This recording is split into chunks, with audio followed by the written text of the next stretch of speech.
So for sure, it's the desire to make an impact. But I can't stress this enough, is the desire of not being a silent witness. So I cannot ignore that a child in Kiberan has to wait for the tap to be open and the padlock to be removed in order to get water. You have, I have, we all have responsibilities. There's no escape from this. But if you try to impact the world you live in, then the change will be for good. December 15th, 2003, all eyes are on Baghdad. Saddam Hussein under interrogation by the Americans. We got him.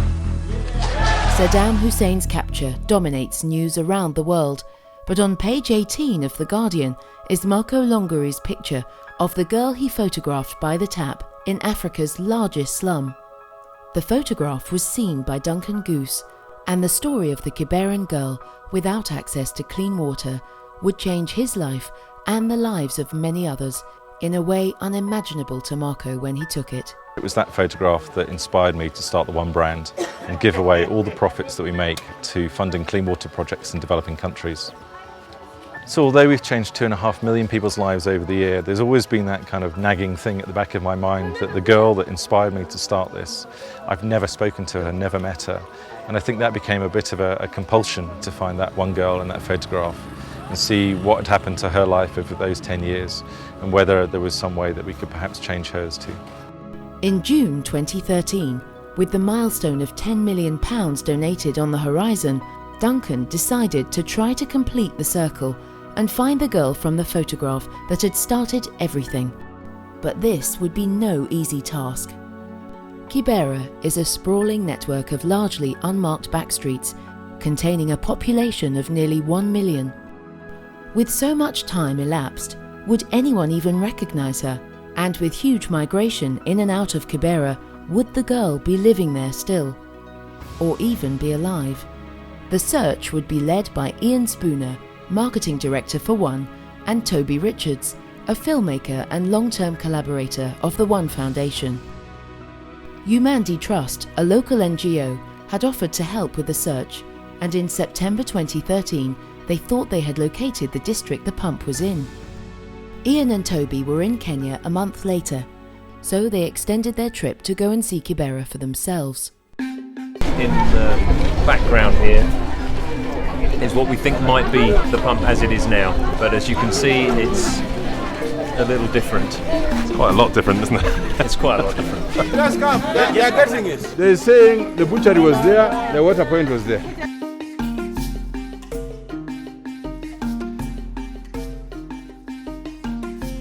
Just come. The chairman thinks he knows where the water point is. He's going to show us.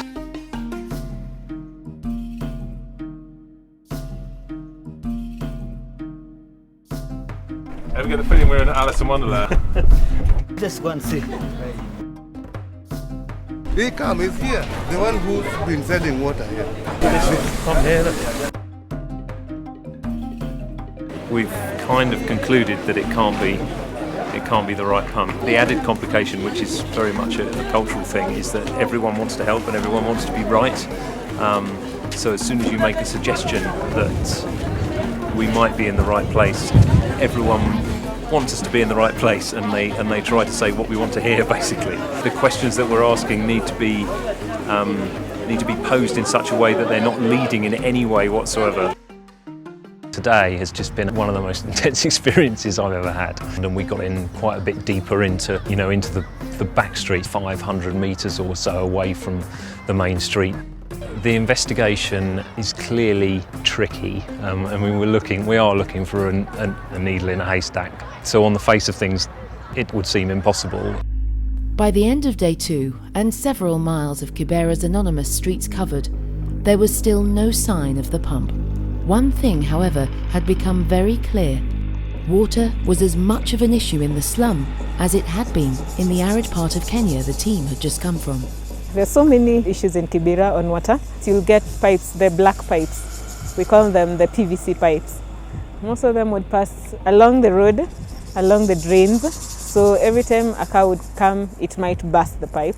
There's maybe dust coming in, there's dirt, there's sewage coming into the pipes. There's like outbreaks of cholera sometimes, these waterborne diseases. The last case we had, I think 2 years ago, even our director lost a relative. From the scale of fatalities that happened, most of the people who were affected were the kids, the small children, and the very elderly people. 3/4 of the water sold in Kiberan is from illegally plumbed water pipes, often leaking, sucking in whatever detritus is lying around. Waterborne diseases are rampant, often with devastating consequences. First I have 4 children, but I lost one. Now I have 3 children. He was my second born. It's not good to lose a baby within 12 hours. It's already gone. It's so painful. So he passed away. Nothing I can do. And they told me that it was a cholera. Vile nilisikia, wawili pia walikufa kando na sisi. Juu walikuwa watoto na mwanamke mmoja juu ya hiyo cholera. Hapa sioni dalili yenye watarekebisha hapa. Informal settlements in general, for decades they've been marginalised or ignored, or deprioritised by the government, so services haven't been provided. The distribution is through individual vendors who have a huge amount of control on the market price. So people are paying a lot of money, typically maybe 10 times more for their water than I would pay in my house in Nairobi. Sasa watu wengi wanatafuta maji na watu wanaumia kwa sababu wenye wanaishi hapa Kiberan ni wengi. Hiyo iko kwa sababu hata sasa hivi naongea, ukienda kuangalia kitabu yangu kuna wenye wamechukua maji deni kabisa kwa sababu ni maskini kabisa pua. Sasa hawezi kubai maji. When there's water scarcity, the water becomes expensive. So you'd get a jerrycan going for even 40 to 50 shillings. And maybe that's what you've been paid for the whole day. We cannot afford to eat and get water. It's the team's final day in Nairobi, and at last, a change in fortune. Who do you think it is? I think Celestine. Celestine's father is my neighbor. Celestine is apparently studying at a school in Kiberan, 2 hours' drive from Kiberan. Do you recognize this place? Do you remember these trousers? Do you think it's you? The likeness is quite amazing, and she says that she remembers the trousers with the heart on. She talks about the pump. This could be it, I think. Leaving on a high, the team returned to the UK and sent photos of Celestine to a facial mapping and recognition expert who has offered to help with the identification. In the interim, Humandi Trust have uncovered another possible match, and her photograph is sent across as well. On December the 12th, the night of the One Foundation's Christmas party, the forensic analysis report arrives. I believe that the control individual and the subject images are of the same person, believed to be Anne Kabuki. I don't know what to say. I feel, in a lot of ways, it actually makes you feel even closer to her. It's like you almost feel like slightly paternal. It's like now we really have to take care of her. And to think that photograph had inspired all of this, giving away 10 million quid. I don't know what to do now. We should go and celebrate or something. Against all the odds, the girl Humandi had found was the girl from the photograph. Her name was Anne and Jerry, 15 years old, and she was now living 3 hours north of Nairobi. A date was set to go and meet her, 11th of March 2014. So it's been an amazing journey for us, really, and to actually go back and meet her and go to the place where that photograph was taken with the photographer Michael Longari that took it is just going to be quite an incredible moment for me, so I'm very excited. After 10 years of emails and 2.5 million lives changed later, Duncan and Marco would finally meet. Two men, lives intertwined through this one photograph, taken a decade ago. I was in Kiberan with a team of AFP journalists because we were doing a story about water and sanitation, and trying to get stories about how difficult it is to access clean water and how this really affects people's life. I mean, and there was this little girl waiting for the tap to be open, waiting with the jerrycan, with the empty jerrycans. Things happen only once. You meet the subjects of your pictures only once, and that's it. This will be a first. The privilege of being able to be in contact again with the person that you photographed 10 years ago, it's 1/25th of the second, 125th of a second. It's a split moment that your eyes are lined up with somebody else's eyes, with somebody else's life, not only eyes. And this happened once, and now it's going to happen again. It's a 3-hour journey to Embu, where Anne's school is. The team are joined by staff from Yamandi, Anne's uncle, aunt and sister, as well as a journalist from Pamoja FM, Kiberan's radio station. It's like, how do you end up in a school 3 hours out of Nairobi to meet somebody you took a photograph of 11 years ago? Yeah. Strange, exciting, strange. Yeah. This whole thing was really strange.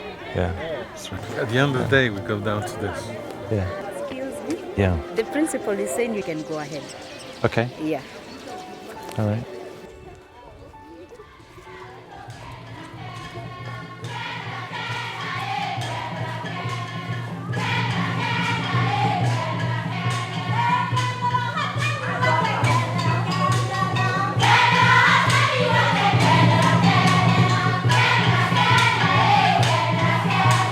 By the window, second green one from the left.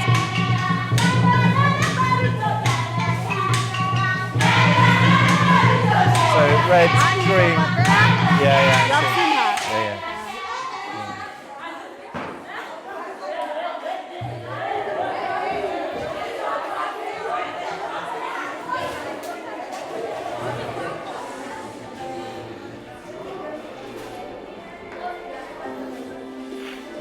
It's a bit strange. It's not her fault. No. Me and you. It's not her fault. How do you explain that to somebody? Yeah, it's going to be complicated. Without thinking, without having a thinking, I'm just too stupid to zoom. Yeah. After all this time, the moment has arrived and Duncan, Marco and Anne finally meet. My name's Duncan. And your name's Mark. And you probably think this is all very strange, don't you? Do you know who that is in that photo? You. Do you know who took that photo? That man. So what I found out when I saw this photograph was that 1 billion people in the world don't have access to clean water.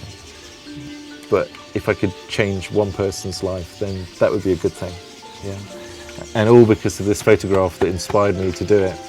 And so we started this business, bottled water company. And so all of the money that we've made from selling this, we've given away. The amazing thing is that this photograph that Marco took that inspired me has changed over 2.5 million people's lives throughout Africa that now have water. Because you sat next to a tap one day when he was walking around with a camera. I don't know how all of this has happened. We have come to your school and found this girl that was in the photograph that inspired me so long ago. We'd heard that you're a bit of a fashion designer, so we thought we'd bring you some books that will maybe help on that. How to draw models' faces and hairstyles and hats. That's been a crazy day, hasn't it? Marco and Duncan had been clearly moved to meet Anne. But what wasn't evident yet was that even by Kiberan standards, her life had been tragic. Mama alianzia mama ndo alienda wa kwanza mwezi wa June, naye baba mwezi wa Julai aliaga tarehe 22 on Sunday. Na nilijiweka nguvu juu ya wadogo wangu ili pia wasiweze kuaffectika sana. Nilijikaza, nikawapa nguvu pia wadogo. Mimi nilichukuliwa na mwalimu wangu, nilikuwa class 8. Pia ndugu wangu na dadangu walichukuliwa na walimu wao. Ningependa tuungane si pamoja wote.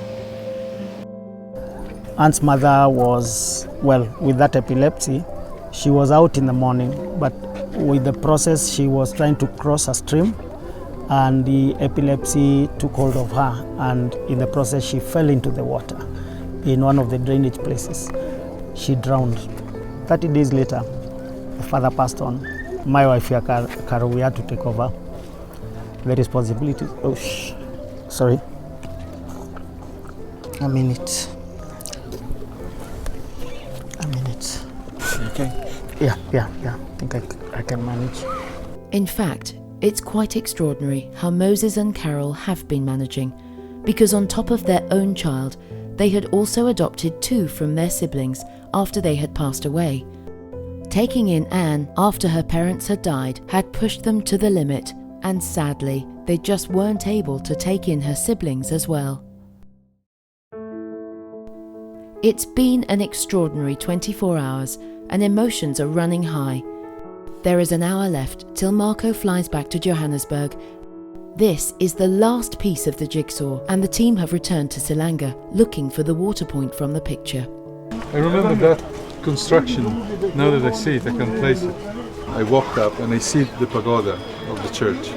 So this was the mark. This part here is the place where the door of the butcher shop is closed. Found it. That's exactly the place.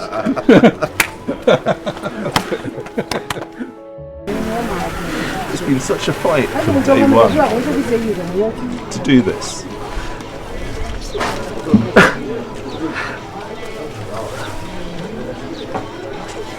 Must have been really to take up with a lot of things. I just took a picture.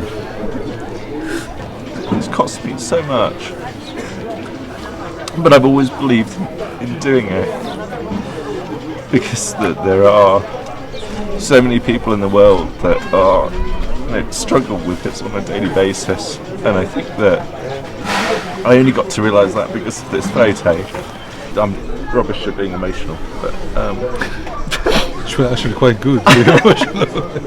If you look around you, just look at these people. Look at this. It didn't change in 10 years, it didn't change in 20 years. This is just appalling. This makes sense because this place is seminal, what you've done, and somehow it's seminal for me because of many other different things about my work and my photography and the involvement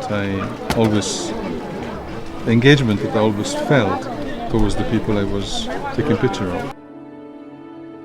It's a story in its own. It's something that cannot be told unless you experience it, and it was a long way coming. 10 years of emails, 10 years of research, and it was there in the back of my mind. I was thinking about this. You guys looking for this, Duncan doing his work, you doing the researches, and etc. But even I wasn't with you, but it was there.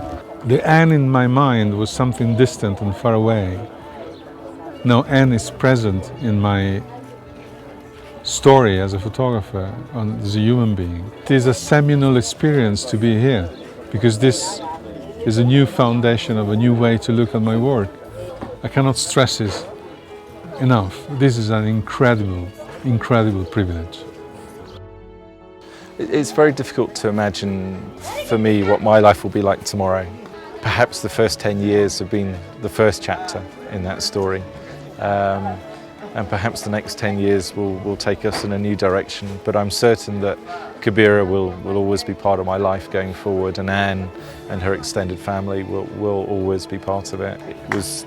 This is where the story started. The story started in Kiberan, and it started with a young girl who was sat there waiting for water. To think that Anne is 1 in a million people, and that we came back and found her, I just can't explain that. It's just incredible.